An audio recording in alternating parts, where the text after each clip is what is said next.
Hello and welcome back to my channel. My name is Jadisola. I thought that I should probably give you guys the story of my own experience of a Tinder swindler, in quotes.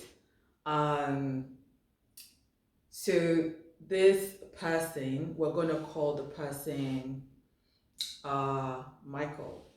Right. So I'd known Michael for some years, and so it wasn't like we met on Tinder or whatsoever. But you know that situation where you just feel like you're being taken advantage of. Now, for anyone who has not seen the Tinder Swindler, it's some uh, uh, documentary on Netflix. So it's about this guy Simon who would match with girls on Tinder and then would swindle them of their money, make them take loans, spend their money for parties. Basically, the favorite line that I've been seeing online is Peter is down, Peter is down.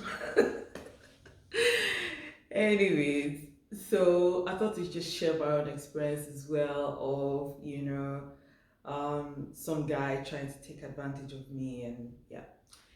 Anyways, so I've known this guy for a while, but we're just like friends.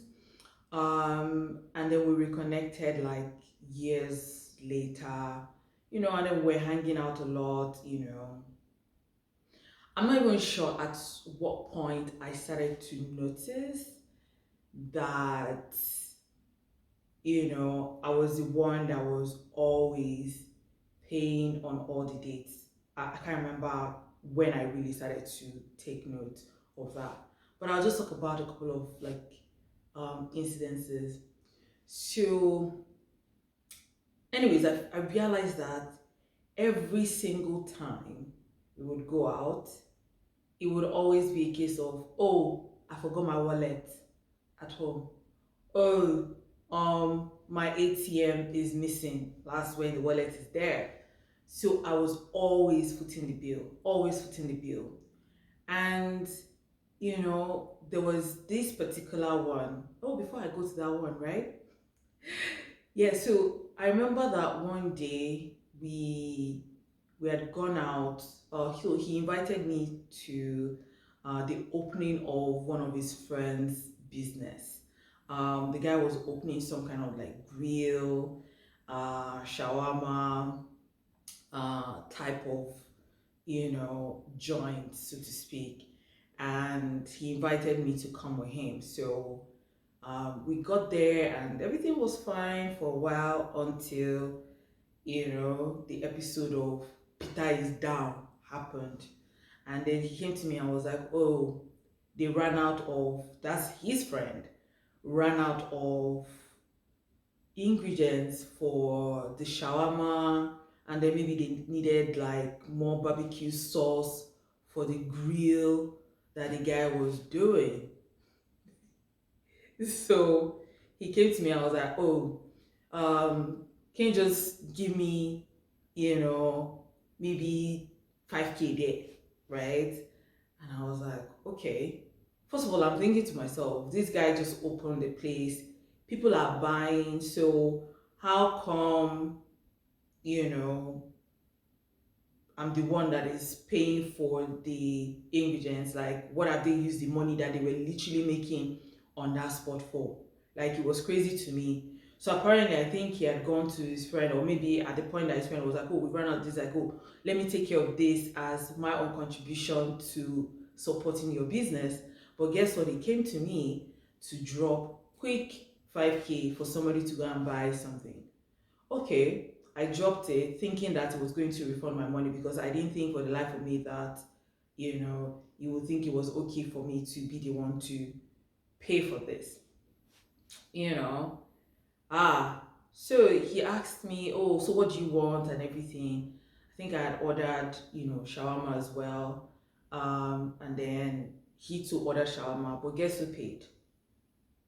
Jadisola paid. So I just thought it was weird. I think that was when I started to think that, okay, so when we went to this other place, I was one that paid. It was my wallet was not with me. Yes, that barbecue day too is, oh, I left my wallet at home. And there's a way he does it that the moment you enter his car is when he's giving you that information, right? Or after you guys have ordered, stuff. That's when they give you the information. But a lot of the times, they give you the information as soon as it comes to you. Now, the one that now even broke the camel's back for me was one day he had called me. I was like, oh, what's up? What are you doing this weekend? I was like, oh, I feel like going to see a movie that I had planned to go see, a particular movie. I can't remember the title. um but I'm looking forward to go see that movie.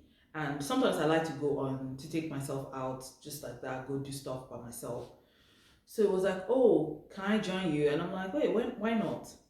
You know, uh, and I was like, okay, so what time are you going? I was like, okay, I want to see the movie at 2 o'clock in the afternoon.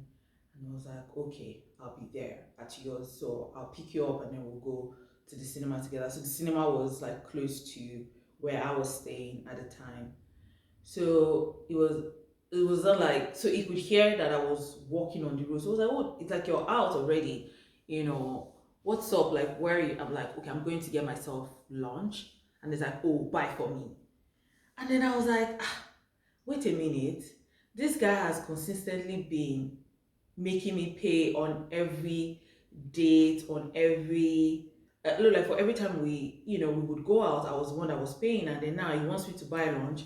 There's a good chance that he's going to forget his wallet or forget his ATM card, and I'll be the one to pay for movies and the snacks.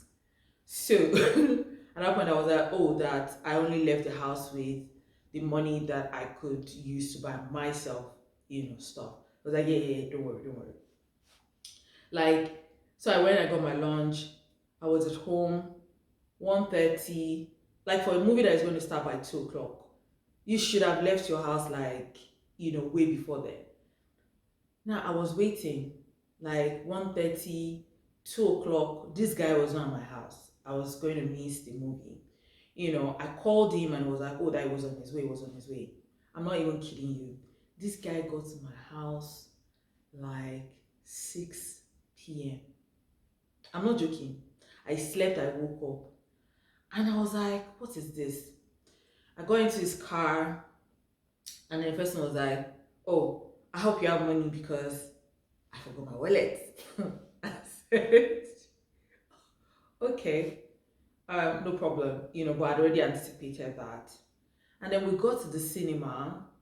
The movie that I wanted to watch was now, it had already started, and the next one was going to be like in 45 minutes time.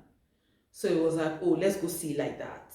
I'm like, no, I'm not going to see a movie halfway. It doesn't make any sense. Then he goes, oh, let's see this other one. I'm like, no, I don't want to see this other one. I want to see the movie that I wanted to see at 2 o'clock, And it's like, oh, I have to be in VI.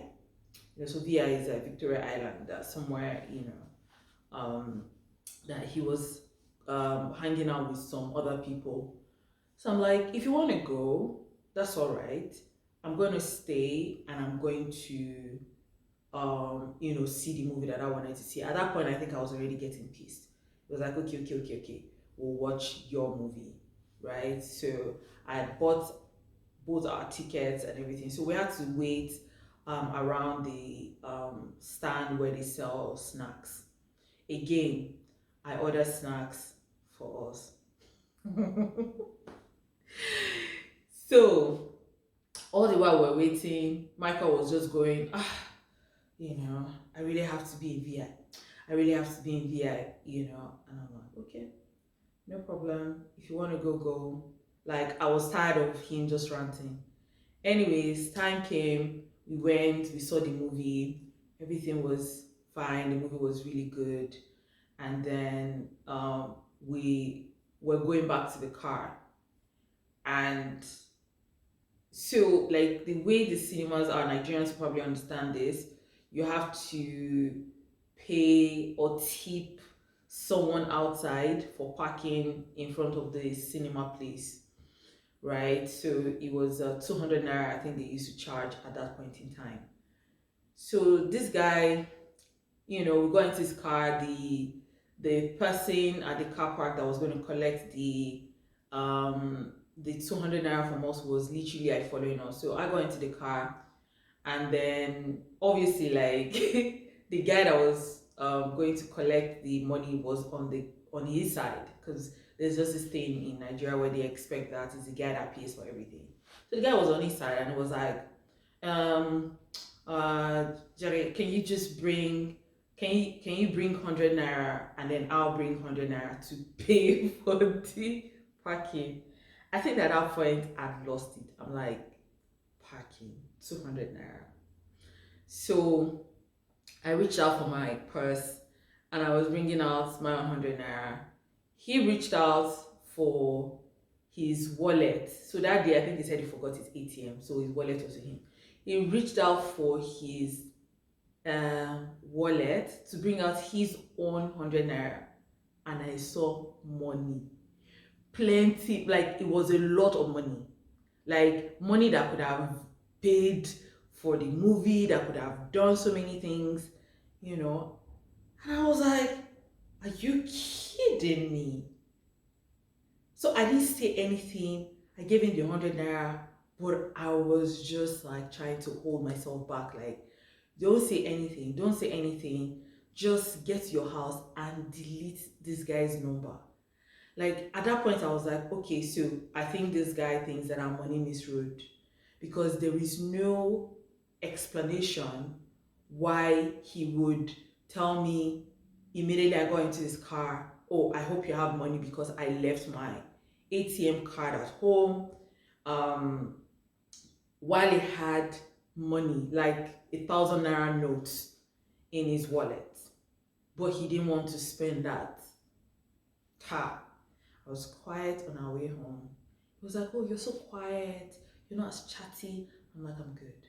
I'm good. I'm good. And I was just praying, God, please, let me, like, give me the strength to get to my house without, blowing up in this guy's face.